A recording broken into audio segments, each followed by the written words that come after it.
Räägime asjast. EKRE saade Tre raadios ei ole otsesaade.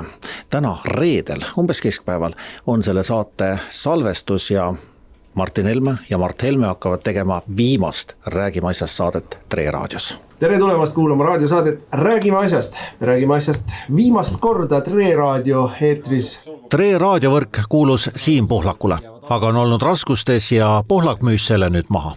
Põhjused ikkagi eelkõige majanduslikud, et tegelikult Tre raadio kliendiks olid eelkõige väiksemad ja keskmised ettevõtted, maapiirkondade ettevõtjad ja viimaste aastate majanduskriisid, erinev elektrihinna tõus, inflatsioon, et kõik see on paljud nende tegevuse lõpetamiseni viinud ja meie klientuuri on vähemaks jäänud. Eestis on kõik ettevõtted viimased 3 aastat vähemalt käpuli olnud. See ei lähe paremaks, vähemalt mitte silmnähtavalt, nii et see, et sellised kodumaise kapitaliga, kodumaise siis reklaamiostja najal olev ettevõte lõpuks peab omanikuvahetuse tegema siin. Ma arvan, et Siimu tuleb isegi kiita, et hästi on hakkama saanud siiamaani. Eks me näeme seda kinnipanemiste ja pankrottide ja koondamiste ja kahandamiste lainet ju üle Eesti. Iga päev on ju uudistessegi jõuab see, kuidas keegi kuskil paneb mingisuguse leivatööstuse kinni või vorstitööstuse kinni või mingisugune muu. Koondab inimesi, isegi suuremad ettevõtted, nii et see on ikkagi üldine majanduslik depressioon. Ma tean, et meie saatekuulajad on ahastuse äärel, et nii hea saade nüüd mingisugused ümberkorraldused saavad. Mis meil siis oma kuulajatele öelda on?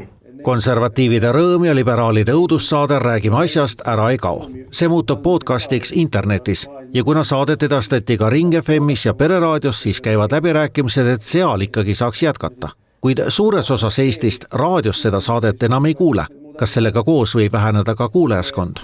Ma ei ole nii kindel, et meil vähenevad kuulajad. Ma vastupidi, ma arvan, et meil on tänu sellele muudatusele, mis on ju nii-öelda peale sunnitud muudatus, oleme me sunnitud võtma ette kohanemisega, ümbertegemisega ja uute võimaluste leidmisega ja sealt ka uute kuulajate leidmisega. Et mu kõige suurem lootus või meie kõige suurem ülesanne on hoolitseda, ütleme siis selline 70+ maainimene, kes on harjunud tõesti pühapäeva hommikul kindlal kellaajal, kindlal kanalil kuulama panevad, et tema leiab üles kas oma nutiseadmest või oma nutitelevisioonist siis selle saate ikkagi. Kui aga kuulajaid muudes kanalites leida ei õnnestu, kas see võib mõjuda ka EKRE toetusreitingule, kui EKRE mõtete levik nüüd väiksemaks jääb? Selle toetusega on niimoodi, et toetused käivad ikka üles ja alla. Praegu meil ei ole kõige paremad ajad, aga meil on olnud väga häid aegu ja ma arvan, et meil need paremad ajad seisavad ikkagi ees, sellepärast, et maailm tervikuna liigub ikkagi konservatiivsuse suunas. Ja see, mis on Ameerikas praegu toimumas, selle mõjud ei ole päriselt veel Euroopasse jõudnud ja sellisesse Euroopa provintsiriiki nagu Eesti, kus liberaalid on oma positsioone ikkagi pikki aastakümneid kindlustanud, võtab aega, kuni see siia jõuab.